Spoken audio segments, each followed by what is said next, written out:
प्रिय सज्जनों, आप सब लोग जानते हैं कि धर्म के क्षेत्र में हम और आप कुछ न कुछ खोजते रहते हैं। कुछ न कुछ सबकी तलाश है। जिसकी जैसी मान्यता है वो उस रूप में भगवान का दर्शन पाना चाहते हैं। जो मांस मछली खाते हैं उसे लगता है कि मेरा ऐसा भगवान हो जो खुद मांस मछली खाने वाला हो। जो गांजा पीते हैं उसे लगता है कि मेरा भगवान भी गांजा पिए ताकि मैं उसी में मस्त रहूं। सज्जनों, कुछ न कुछ तलाश है आदमी के जीवन में। शायद आपके भी जीवन में होंगे। इसी तलाश को मिटाने के लिए सदगुरु कबीर ने बहुत ही सुंदर बात कही। कबीर साहब से पूछा, इस दुनिया में सच्चा ईश्वर कौन है? इस दुनिया में असली भगवान कौन है? इस दुनिया में परमेश्वर कौन है? इस दुनिया में सच्चे गुरु कौन है? और जिस परमात्मा की बात करते हैं परम पिता परमेश्वर, वो कौन है? अल्लाह कौन है? तो सदगुरु कबीर ने बड़े ही सरल ढंग से जवाब देते हुए कहा, कबीर सोई पीर है जो जाने पर पीर, जो पर पीर न जानही वो पीर काफिर। प्यारे बंधुओं, साहेब कबीर ने समाज के लोगों को कहा जो धर्म के क्षेत्र में अभी तक कुछ न कुछ खोज रहे हैं। जैसे कि मान लीजिए कि आपके खानदान से ही कुछ न कुछ लोग ना जाने कई बार जन्म ले चुके और कई लाखों बार गंगा नहा चुके, कई हजार बार तीर्थ में जा चुके, ना जाने अपने घरों में कितने बार हवन करा चुके, ना जाने कितने बार पंडित ब्राह्मण को बुला चुके। तो सदगुरु कबीर कहते हैं, पीर का मतलब होता है भगवान, पीर का मतलब होता है देवता, पीर का मतलब होता है ईश्वर, पीर का मतलब होता है पिता परमेश्वर, सबका मालिक। लेकिन कौन है वो? तो साहब ने कहा, कबीर सोई पीर है। कहा वही भगवान है, वही अल्लाह है, वही खुदा है, वही 33 कोटि देवता है, वही महादेव मोहम्मद है, वही ब्रह्मा विष्णु महेश है, वही ईश्वर है जो इस समाज में एक मानव के दुख पीड़ा को समझता है, दुख दर्द को जानता है, जो सब जीवों पर दया करता है। वो कौन है? साहब ने कहा वो ईश्वर है, वो भगवान है। सज्जनों, एक बात याद रखना, आज तक आपके हाथ में 1 रुपए आया है तो या तो आपने मेहनत से कमाई है और या तो आपको किसी ने कोई दिया है। इसलिए बंधुओं, कहा वही पीर है जो एक जीव पर दया करे। यदि एक सास ससुर है, बहुरानी अपने बुढ़ापे में सास ससुर पर दया करती है, सेवा भाव रखती है, तो वही पीर है, वही लक्ष्मी है। और सास ससुर अपने बेटे बहू पर यदि दया करती है, उन पर दया भाव रखते हैं, प्यार रखते हैं, लाड प्यार रखते हैं, अपना बेटी के समान मानते हैं, एक परिवार के समान मानते हैं, पक्षपात नहीं करते हैं, तो कबीर साहब कहते हैं वही सास ससुर महादेव और पार्वती है, अलग कोई नहीं। आपके परिवार में, 5 परिवार में एक दूसरे का जो ध्यान रखने वाला है, एक दूसरे के साथ आदर भाव रखने वाला है, सेवा भाव रखने वाला है, बस वही तो देवता और देवी लक्ष्मी है, और कहाँ। लेकिन कबीर साहब कहते, जो पर पीर न जानही, जो दूसरे को पीड़ा को नहीं जानता है, वो भगवान कभी नहीं हो सकता। जो ब्राह्मण या जो धामी बैगा, जो किसी भी बकरे के ऊपर दया नहीं करता है, अपने बेटे के बदले, अपनी बेटी के बदले, अपनी बीमारी ठीक करने के चक्कर में दूसरे जीवों की हत्या कर देते हैं, तो याद रखना, ना तो वो सच्चे ब्राह्मण है, ना वो गुरु का भक्त है, ना वो धामी है, ना वो ओझा बैगा है, वो एक पाखंडी है।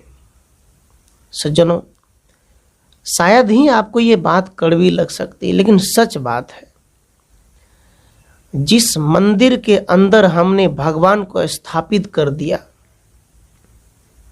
याद रखना, संगमरमर के पत्थर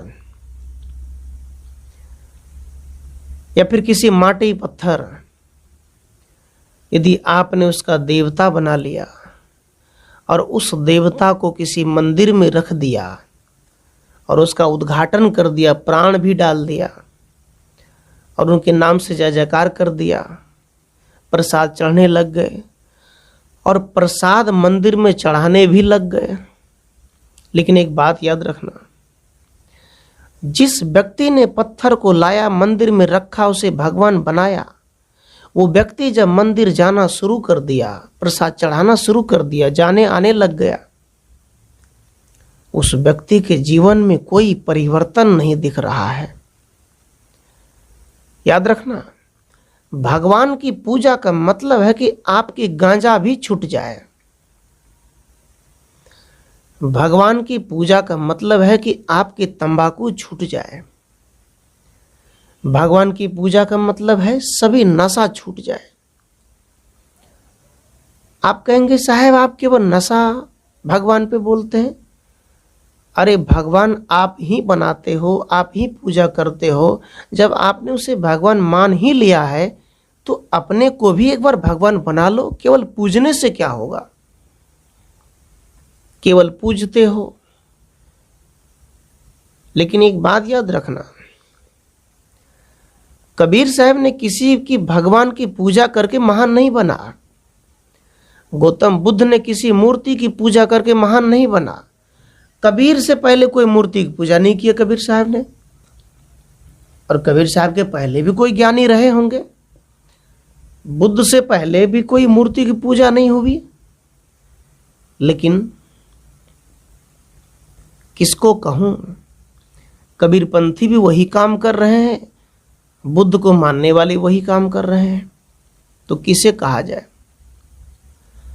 इसलिए बंधुओं, संत ने कहा मंदिर में भगवान रखो, लेकिन जब तुम मंदिर जाओ तो अपने आप को शांति दशा में रखो, खान पान ठीक करो, प्रेम भाव से जियो, बलि मत दो, जीव को मत मारो, ये काम करो। आज भी ऐसे बहुत लोग हैं जो धर्म की आड़ में, धर्म के बीच में, यदि उनके घर में किसी को मृत्यु हो जाते हैं, यदि उसका क्रियाकर्म संपन्न हो जाते हैं, तो अंतिम दिन मछली भात खाए जाते हैं। उसका मानना है कि मछली भात खाने से आंगन और घर शुद्ध हो जाएगा। लेकिन सज्जनों, ये शुद्ध कैसे हुआ?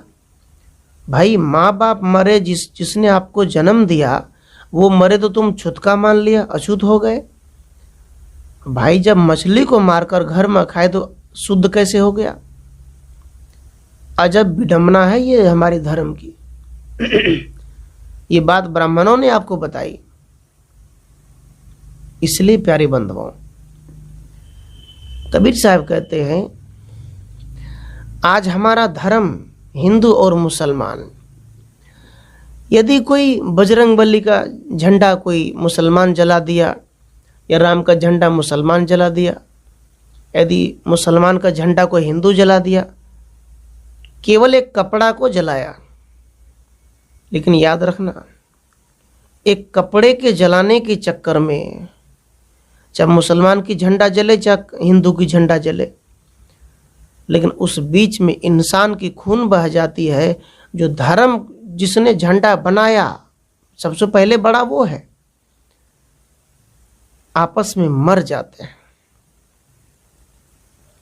इसलिए कहा हिंदू मुआ राम कही मुसलमान खुदाया।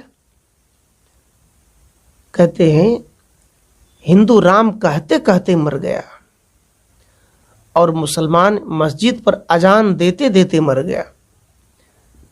न जाने कितने लाउड स्पीकर खराब हो गया अल्लाह अकबर करते करते। देता रहे 1000 बरस मुल्ला चाहे अजान, पर खुदा न मिले जौलो मन शैतान। कबीर देव कहते हैं हजारों वर्ष से तुमने अल्लाहू अकबर का नारा तो लगा लिया, कितने लाउड स्पीकर तो खराब हो गए, मस्जिद टूट गए और अल्लाहू अकबर बोलने वाले खुद मर गए, लेकिन क्या तुमने सच को जान पाया? नहीं। ऐसे ही राम नाम वाले हैं। लेकिन साहब कहते जब तक तेरे अंदर में शैतान है, चाहे तुम सतनाम बोल दो, कबीर साहब बोल दो, राम बोल दो, कृष्ण बोल दो, बड़े बड़े महान पुरुष का नाम ले लो, उससे कोई परिवर्तन नहीं आ सकता, क्योंकि इन महापुरुषों ने परिवर्तन लाया अपने आप में। लेकिन तुम कहते हो मैं किसी के भरोसे बैठ जाऊंगा परिवर्तन आ जाएगा, ऐसा नहीं हो सकता, कभी नहीं। सदगुरु कबीर कहते हैं पाहन पानी पूजिए पची मुआ संसार, भेद अलहदा रही गया भेदवंत सो पार। साहब ने क्या कहा? कहा लोग पत्थर पूज कर, पानी की पूजा करके, पच करके, मर करके संसार से चला गया। पूरे संसार के लोग इसको करते करते मर गया। बंधुओं, अब आप कहें पत्थर मतलब 100 ग्राम की पत्थर हो या शिवलिंग हो, आंगन में रख देते हैं, उसको नहाकर उस पर पानी छिड़कते हैं, टीका चंदन लगा देते हैं, इतना तो करते हैं। 1 लोटा सूर्य को जल चढ़ा देते हैं।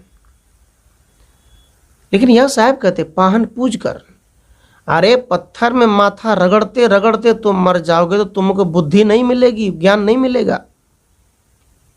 यदि तुम किसी गुरु के शरण में माथा रगड़ोगे तो तुमको सच में ज्ञान हो जाएगा।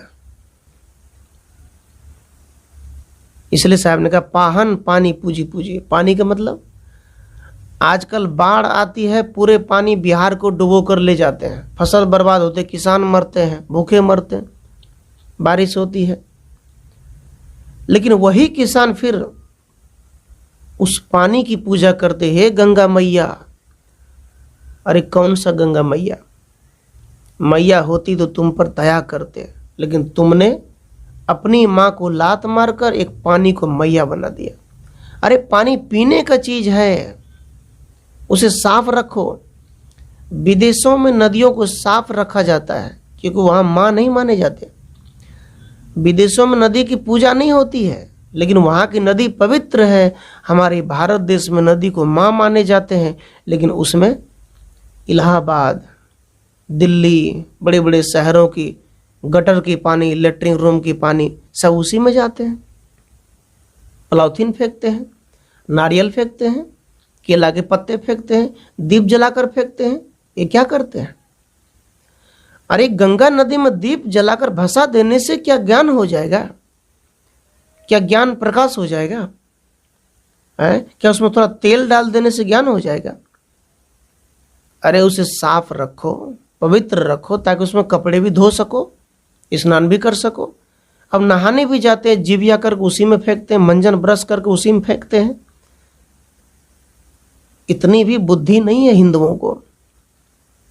सब का सब नरक उसी में। क्या मिलेगा सज्जनों? इसलिए प्यारे बंधुओं, आप धर्म नहीं करते हैं। ये पत्थर और पानी को पूज पूज कर तू संसार से मर के चला जाएगा, लेकिन सच जो है, जो सत्य है, जो आत्मा का भेद है, ये तुम जान नहीं पाओगे। भेद अलहदा रह गया। भेदवंत सुपार साहब कहते हैं, तुम बाहर की भगवान की भेद जानने के चक्कर में तुम ऐसे ही रह गया, लेकिन जो सच में भेदवंत है, जो भेदी है, जो उस शब्द के ज्ञान जानना चाहते हैं, जो सार शब्द के बारे में जानना चाहते हैं। सार शब्द क्या है? सार का मतलब आत्मा, आत्मा ही सार शब्द है। आपके बोलने वाला पुरुष जब तक आप में है तब तक रिश्ता है, परिवार है, भगवान है, मंदिर मस्जिद है। वो निकल गया, सब खत्म।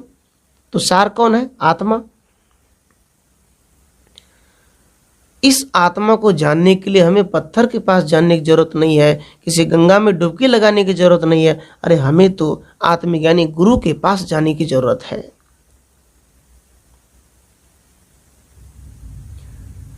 लेकिन ऐसा तो नहीं करते हैं। कबीर साहब क्या कहते हैं? कबीर पाहन पूज के होन चाहे पार। अब जो खुद नहीं बोल सकते,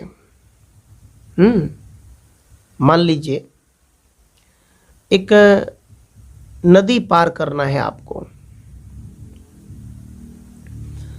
और जिस नदी पे आप पार होना चाहते हैं वहां आप नदी में डूब रहे हैं, आप मरने ही वाले हैं।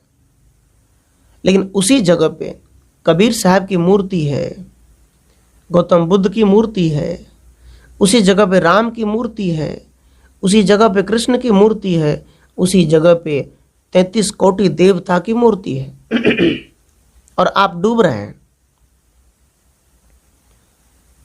क्या आपको कोई बचाने आया इन देवताओं में से? क्या कबीर साहब भी बचाने गया आपको? नहीं गया।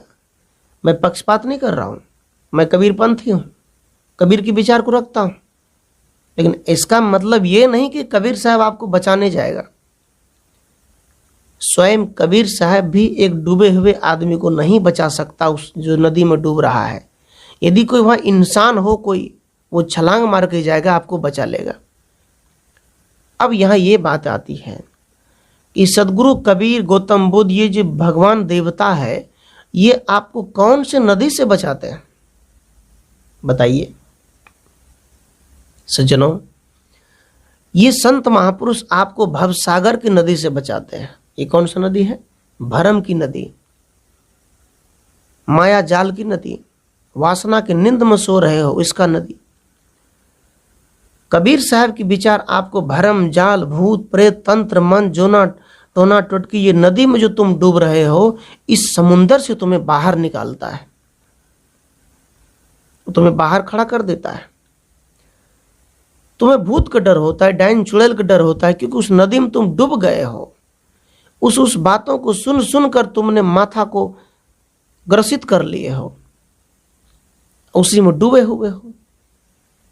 लेकिन इस नदी से आपको बाहर करने वाला कोई भी ब्राह्मण पुजारी तैयार नहीं है। केवल कबीर साहब आपको बाहर कर सकते हैं। संसार में डूब रहे हो, मोह की नींद में, माया जाल की नींद में, वासना की नींद में, याद रखना, इससे बाहर होना है तो आपको एक काम करना पड़ेगा। इसके लिए सदगुरु के शरण आना पड़ेगा। विचारिए, देवी देवता क्या है? मान लीजिए कबीर साहब की तस्वीर है, हमने बना लिया, अपने आश्रम में लगा दिया या उसकी मूर्ति बना दी है। याद रखना, यदि आप कबीर साहब की तस्वीर को देखते हैं तो आपके मन में एक अच्छे विचार आते हैं कि कबीर जैसे क्रांतिकारी कोई नहीं, और वैसा मुझे बनना भी है। जिस कबीर के विचारों में बड़े बड़े पाखंडी नतमस्तक हो जाते हैं, बड़े बड़े ढोंगी क्षमा मांगने लग जाते हैं, पूरी मंच खाली करके भाग जाते हैं, ऐसे कबीर की तस्वीर आप यदि घर में रखते हैं तो आपके मन में भी शक्ति प्रदान हो गए, आपको भी किसी काल जाल से डर नहीं होगा।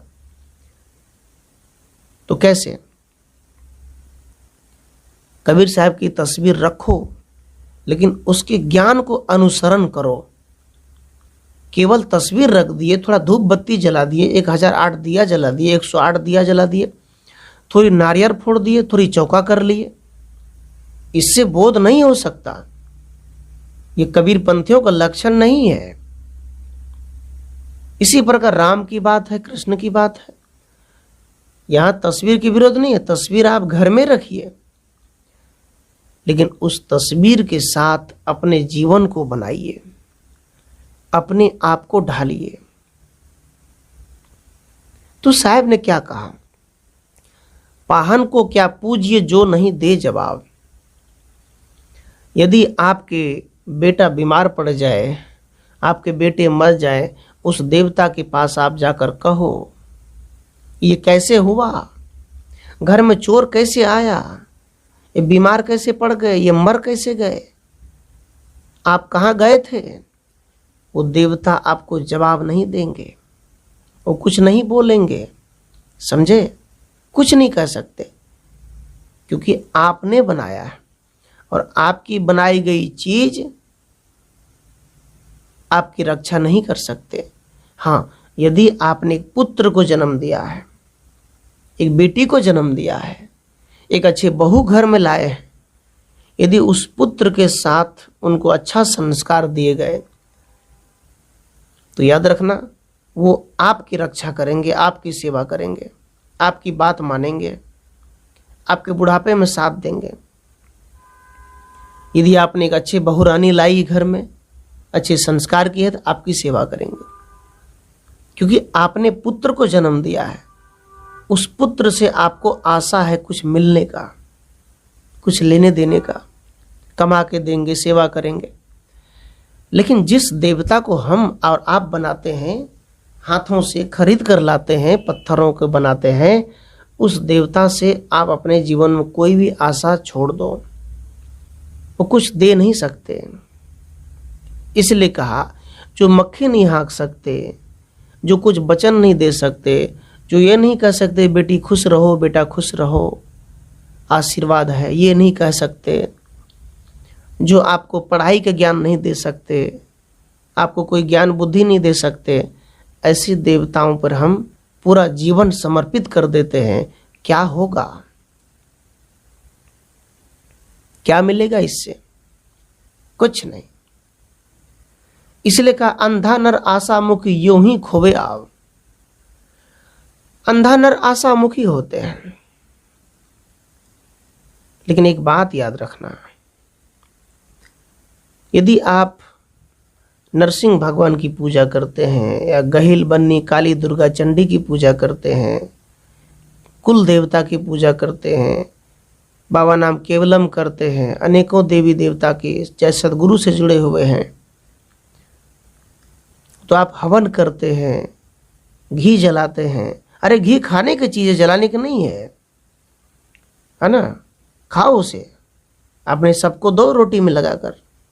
यदि आप इन सब की पूजा करते हैं, लेकिन एक बात और कहूँगा, अपने घर में जिस जगह आप पूजा करते हैं उसी जगह पर एक बार ध्यान भी कर लिया करो।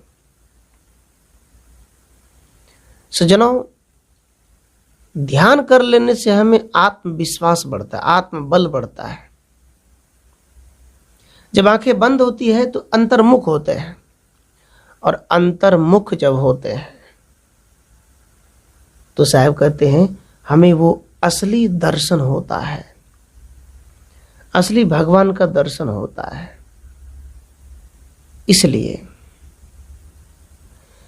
मैंने कहा, आदमी भव से पार होना चाहता है, दुख से पार होना चाहता है, काल जाल से छूटना चाहता है, लेकिन गुरु का, सच्चे गुरु का सत्संग नहीं सुनता तो काल से कैसे छूटेगा। वो ऐसे ही गुरु के सत्संग सुनते हैं जहां पे काल लगाया जाता है। इसलिए प्यारी बंधुओं, मन ही में फूला फिरे, करता हूं मैं धर्म, कोटि कर्म सिर पर चढ़े, चेतन देखो मर्म। सदगुरु कबीर बड़े ही विनम्र भाव से कहते हैं, आदमी मन में फूलता रहता है, पचकता रहता है, कैसे? या फिर एक राम नाम की गमछा ले लिया, चादर ले लिया, या राम नाम की कुर्ता पहन लिया, या शिव नाम का पहन लिया, सतनाम का पहन लिया, कबीर साहब के पहन लिए, एक अगरबत्ती जला लिए, थोड़ी सी दीप जला लिए, पूजा कर लिए। इतने करने मात्र से लोग को लगता है कि मैं सबसे बड़ा धार्मिक हूं। गले में हनुमान जी का सिंबल लटका हुआ है, कोई आशुतोष महाराज का लटका हुआ है, कोई जय गुरुदेव का लटका है, कोई महर्षि मेही जी का लटकाया है। उसे लगता है कि मैं धार्मिक हूं, दुनिया का सबसे बड़ा धार्मिक। कोई तीर्थ में चला गया, बोल बम के कपड़े पहन लिए, यात्रा तीर्थ धाम चले गए, कैलाश पर्वत पे चले गए और कहीं जाकर थोड़ा सा दान पत्र दे दिए। उसे लगता है मैं अब सबसे बड़ा धार्मिक हूं।